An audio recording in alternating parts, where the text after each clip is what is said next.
একটা নিস্তব্ধ রাত, চারপাশে নীরবতা, আকাশে এক টুকরো জ্যোৎস্না ছড়িয়ে আছে।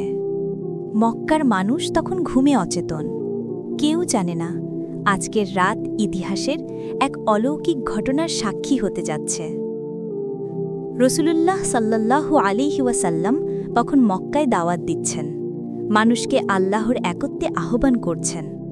কিন্তু কুরাইশরা অনেকে বিশ্বাস করত না। তারা বলতো, হে মুহাম্মদ, যদি সত্যিই তুমি আল্লাহর প্রেরিত নবী হও, তবে আমাদের একটা অলৌকিক নিদর্শন দেখাও। রসুলুল্লাহ সাল্লাল্লাহু আলাইহি ওয়াসাল্লাম শান্তভাবে বললেন, তোমরা কি চাও, আমি কি দেখাবো? তারা বলল, আমাদের চাঁদকে 2 টুকরো করে দেখাও। রসুলুল্লাহ সাল্লাল্লাহু আলাইহি ওয়াসাল্লাম আকাশের দিকে তাকালেন।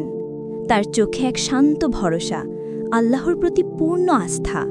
তিনি হাত তুললেন, করলেন দোয়া। তিনি বললেন, হে আল্লাহ, তুমিই নিজেদেরকে নিদর্শন দেখাও।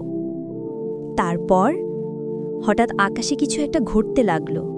চাঁদের আলো যেন কেঁপে উঠল, মেঘেরা থেমে গেল, আর তারপর চাঁদ যেন ফেটে গেল মাঝখান থেকে। 2 টুকরো হয়ে গেল, এক টুকরো পাহাড়ের এক পাশে, আরেক টুকরো অন্য পাশে। মক্কার মানুষ হতবাক।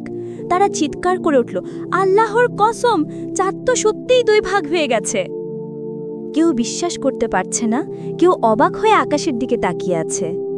কুরাইশরা চিৎকার করে বলল, এটা তো জাদু, মুহাম্মাদের জাদু আমাদের চোখে লাগিয়েছে।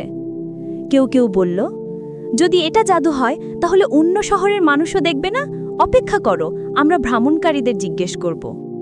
কয়েকদিন পর দূরদেশ থেকে মানুষ এলো। তারা বলল, আমরাও রাতের আকাশে দেখেছি চাঁদ 2 ভাগে বিভক্ত হয়ে গিয়েছিল। তবুও তাদের হৃদয় শক্তই রইল। চাঁদ 2 ভাগ হলেও তাদের অহংকার ভাঙল না। রসুলুল্লাহ কেঁদে ফেললেন। তিনি জানতেন, অলৌকিক নিদর্শনও কারো হৃদয় খুলে দিতে পারে না যদি আল্লাহ না চান। তিনি বললেন, যারা চায় দেখতে তারা দেখেছে, কিন্তু যারা চায় না বুঝতে, তাদের চোখ খোলা থেকেও অন্ধ। এই ঘটনার কথা পরে আল্লাহ কুরআনে নাজিল করেছেন। সময় ঘনিয়ে এসেছে আর চাঁদ 2 টুকরো হয়ে গেছে। সূরা আল কামার, আয়াত 1। এটা ছিল আল্লাহর এক নিদর্শন, যা শুধু সেই যুগের মানুষের জন্য নয়, বরং আমাদের সবার জন্য এক স্মরণিকা, যে আল্লাহর ক্ষমতা সীমাহীন। তিনি চাইলে আকাশ, পৃথিবী, চাঁদ সবকিছু ফাটিয়ে দিতে পারেন। আজও যখন পূর্ণিমার রাতে চাঁদে তাকাও, ভাবো, একসময় সেই চাঁদ আল্লাহর আদেশে 2 ভাগে বিভক্ত হয়েছিল, শুধু এক সত্য প্রমাণের জন্য যে মুহাম্মদ সাল্লাল্লাহু আলাইহি ওয়াসাল্লাম সত্য নবী ছিলেন।